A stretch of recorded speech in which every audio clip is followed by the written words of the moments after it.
Number one, سنگت بدلو. سنگت، دوست بدلو، ساتھی بدلو. رشتے دار تو نہیں بدل سکتے، لیکن کم از کم دوست آپ بدل سکتے ہیں. آپ بدلو. نشست و برخاست اپنی بدلو، اور اس سے وہ سارا واقعہ بدل جائے گا. اور پھر اپنے بزرگ جہاں بیعت ضرور کرو، اطاعت سیکھو، رضا سیکھو. پھر لالچ نکل جائے گا، تزکیہ ہو جائے گا، لالچ نکل جائے گا.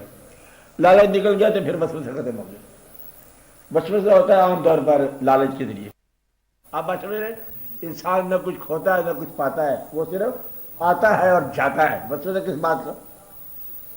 نہ ہم نے کچھ چھوڑنا ہے نہ ہم نے کچھ لے کے جانا ہے یہاں. تو وسوسہ کس بات ہے؟ ساتھ لے جانے کی تمنا چھوڑ دو، بس وسوسہ ختم ہو جائے گا. اور ماں باپ زندہ مل جائے تو ان کی اطاعت کرو، وسوسہ نہیں رہے گا. وسوسہ ہوتا ہے خفیہ خزانہ، جس کے لٹنے کا اندیشہ.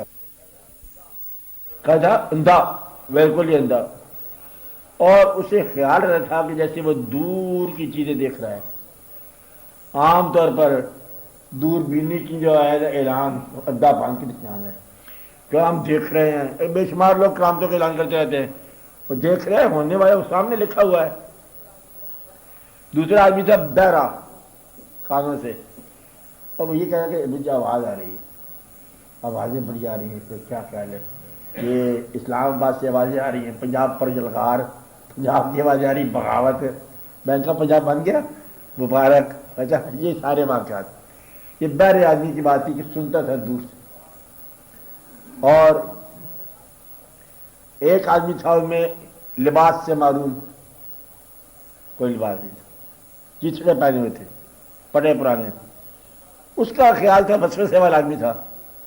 کہتا ہے یہ لوگ اصل میں میری پوشاک کے پیچھے پڑے ہوئے. وسوسہ کیا ہے؟ پوشاک کو بچانا. ظاہری پوشاک، باطنی پوشاک، گھر کے اندر پیسہ، پیسے کے اندر گھر، دولت، مال وغیرہ وغیرہ. اس کو یہ خیال تھا کہ ہمیں لوگ لوٹنا چاہتے ہیں.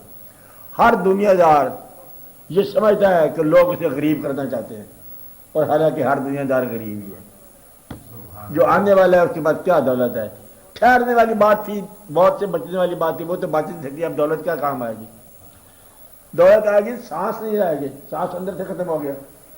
اب بینائی پر اینک چڑھ گئی تھی، کبھی دیکھا آپ لوگوں نے کہ بیٹھے بیٹھے کہتے ہیں اینک ڈاکٹر، اینک کو ڈاکٹر ہو جاتا ہے، بیمار ہو جاتی، یعنی کہ آنکھ کی بینائی کمزور ہو جاتی ہے. اور اسے پوچھو یاداشت کا، یاداشت کا کیا نام تھا اس کا؟ وہ ہمارا دوست ہوتا تھا، بڑا اچھا دوست، نام بھول گئے، کیا دوستی ختم ہو گئی. یاداشت کمزور، قوت کمزور، سماعت کمزور، بینائی کمزور، بس ہر سے کمزور ہو جاتی ہے. انسان ہے اور یہ سمجھتا ہے کہ لوگ مجھے کمزور کرنا چاہتے ہیں. چوتھا آدمی اس بستی کا تھا، بیچارہ لنگڑا. وہ سمجھتا تھا کہ ہم بھاگنے والے ہیں، قوت پر بھروسہ تھا، بڑی طاقت والے انسان. یہ ہے دنیا داروں کی چار قسمیں جو اپنے آپ کو اپنی اصل کے علاوہ سمجھتے ہیں. اور جو لنگڑا ہے تو مجھے اللہ نے کہا یا معاشر الجن والانس سے ان استطاعتم ان تنفذوا من اقطار السماوات فانفذوا لا تنفذون الا بسلطان. کیا انسانوں اور جنوں کے گروہ زمین اور آسمان کے حساب سے نکل جاؤ، نکلنا چاہتے ہو تو پھر نکل کے دیکھو، نہیں نکل سکتے جب تک ہم میں حکم نہ دیں، ہم طاقت نہ دیں. تو ہر آدمی لنگڑا ہے اور وہ یہ سمجھتا ہے کہ میں نکل جاؤں گا، حالات کے دائرے سے نہیں نکل سکتا. کوئی نہ کوئی مجبوری آگے آ کے پکڑ لے گی، کوئی نہ کوئی حالات پکڑے. تم صحیح رہو گے تو محبوب دوست ہی بھرا پڑا ہوگا، کہتے ہو کام کے سے آ گیا، چٹھی بن جائے گا، تار بن کے توبہ کیا کرنی ہے آپ نے؟ یہ تو لکھا ہوا کتابوں میں. جب باپ بیٹے کی لاش میں جائے گا یا بیٹا باپ کی میت اٹھائے گا، یہ تو لکھا ہوا، اس میں کوئی حرج کی بات نہیں ہے. کچھ نہ کچھ ہوگا، آج نہیں بھائی 50 سال کے بعد سمجھ گا. تم 100 سال سے اوپر چل جاؤ گے نا، ایک وقت آئے گا. پہلے ایک اور کہانی سن لو، پھر وہ کہانی پھر بتاتا ہوں. ایک عورت تھی دیوی یونان کی، گازر، بڑی مشہور تھی. وہ ہمیشہ جوان رہنے والی، وہ دیوی لوگ ہوتے ہیں نا. اس کو ایک دنیا کے اندر رہنے والا ایک انسان خوبصورت پسند آ گیا، مرد پسند آ گیا. وہ اپنے دیوتاؤں کے پاس گئی کہ دیوتاؤں یہ مجھے پسند آ گیا بندہ، اس کو بھی دیوتا بنا دو. انہوں نے کہا یہ تو انسان ہے، انسانوں کو ہم دیوتا نہیں بنا سکتے، ہم لوگ اور مخلوق ہیں، یہ اور مخلوق ہے. بولا کچھ بناؤ ایسا بناؤ کہ اس کو موت نہ آئے. انہوں نے کہا یہ بھلی مان سے ایسا نہیں سکتا. انہوں نے دیوی کی ریکویسٹ کی دیوتا کے ہیڈ ماسٹر کو اس کو دے لائف. انہوں نے کہا چل دے دے لائف لانگ زندہ رہے. محبت ہو گئی, چلنا شروع ہو گئے, شادی ہوگی. 20 سال 30 سال کے بعد جو آدمی تھا اس کی جھریاں نکلنے شروع ہو گئیں, بڑھاپا شروع ہو گیا, ہڈیاں اور ڈھانچے الگ ہونے شروع ہو گئے. 50 سال کے بعد تو بالکل ہی برا حال. جب وہ اور تھوڑا سا قریب ہوا تو اس کی شکل نہ پہچانی گئی, مار نہیں سکتا. حکم یہ ہے دیوتاؤں کا کہ مار نہیں سکتا. اور بندے نے چیخو پکار شروع کر دی, فریاد کے دیوی تیرا حسن تجھے مبارک, میری جان خلاصی کر. یعنی کہ میں جو ہے نا زندہ نہیں رہ سکتا. تو اس کے اندر غریبی ہو, بڑھاپا ہو, کمزوری ہو, اب بیماری ہو اور طویل عمر ہو, یہ عذاب ہے. یعنی اسی کا نام عذاب ہے کہ غریبی ہے, بیماری ہے, بڑھاپا ہے اور کوئی دنیا میں اس کا محرم نہیں ہے. اور ایک آج بات سمجھائی تو اس نے کہا کہ تو عذاب ہے. اس کے ساتھ پھر ایک اور کہانی سن. آج کہانی کا دن آگے. اچھا ایک بات سننے والی کہانی. ایک بادشاہ نے ایک نجومی کو اپنا ہاتھ دکھایا کہ بتاؤ ہمارے ہاتھ پہ کیا لکھا ہو. انہوں نے کہا بات بالکل صاف لکھی ہوئی ہے, آپ کے سامنے آپ کی اولاد مرے گی.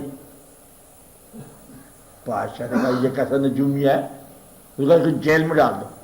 جیل میں ڈال دیا. پھر ہے کوئی بہتر نجومی. ایک آدمی آیا کہ جہاں پتا کہ کیا لکھا ہوا ہے.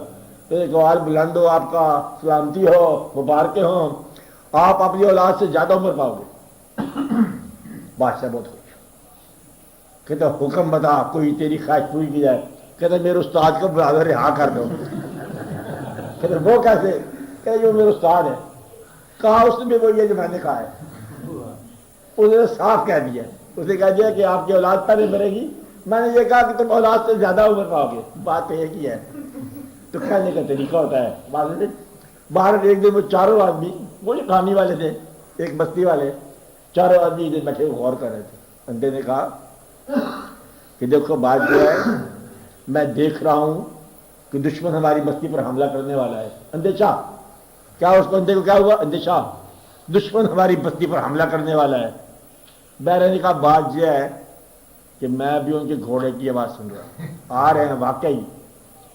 اور وہ جو تھا لباس سے معروم بندہ, ان کا خزانہ لینے آئے, میرا لباس چرائیں گے, مجھے پتہ ہے. اب وہ دنیا دار کو چرانے کے لیے آئے. لگ رہا ہے بس سوچتے کیا بھاگ چلیں. سب بندے سے کا علاج چاہیے, سوچتے کیا بھاگ چلیں. بھاگ ہی نہیں سکتے نا.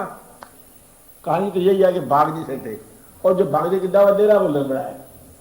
یہ دنیا وہ ہے جس سے تم اندیشہ نکال نہیں سکتے. اندیشے کے لیے دعا کرو, ایمان جو کبھی ہوگا اندیشہ نکل جائے گا. اندیشے کو ذکر جلاتا ہے اور ایمان جلاتا ہے. ایمان کبھی ہو جائے, ذکر کبھی ہو جائے, اللہ کا ذکر, او حق کا ذکر, تو پھر اندیشہ ختم ہو جاتا ہے. اندیشہ لالچ کا نام ہے کہ پیسہ جائے گا جانے دو, جو بچ گیا وہ بھی جانے دو. دعا کرو کہ اللہ تعالیٰ تمہیں غریب رکھے, انشاءاللہ اندیشہ نہیں ہوگا.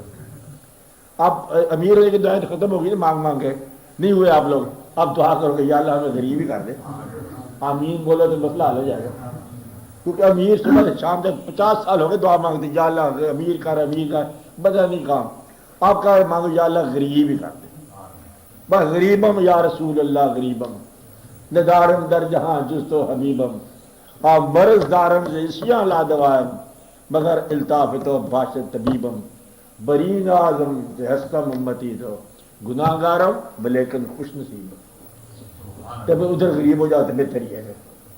آج چھوڑو بغیر دولت مند تو نہیں ہوتے, اور ان شاء اللہ نہیں ہونا چاہیے. اللہ تعالیٰ آپ پر رحم فرمائے, اللہ آپ کو پیسے سے بچائے. اللہ بزرگ ہوتے دعا کر دیتے, کہتے بیٹا اللہ تجھے پیسے سے بچائے, اور کہتے خدا تجھے خوشیوں سے بھی بچائے. کہتے اللہ تجھے زیادہ سونے سے بچائے, نیند سے بچائے, خوشی سے بچائے, پیسے سے بچائے. تو آپ اللہ والے بنو گے تم خود ہی. تو یہ بھی طریقہ ہوتا ہے مطلب دعا کا, کہ ایسا بھی ہونا چاہیے. ایسے ہی گھبرانا نہیں چاہیے. بس آپ بولو.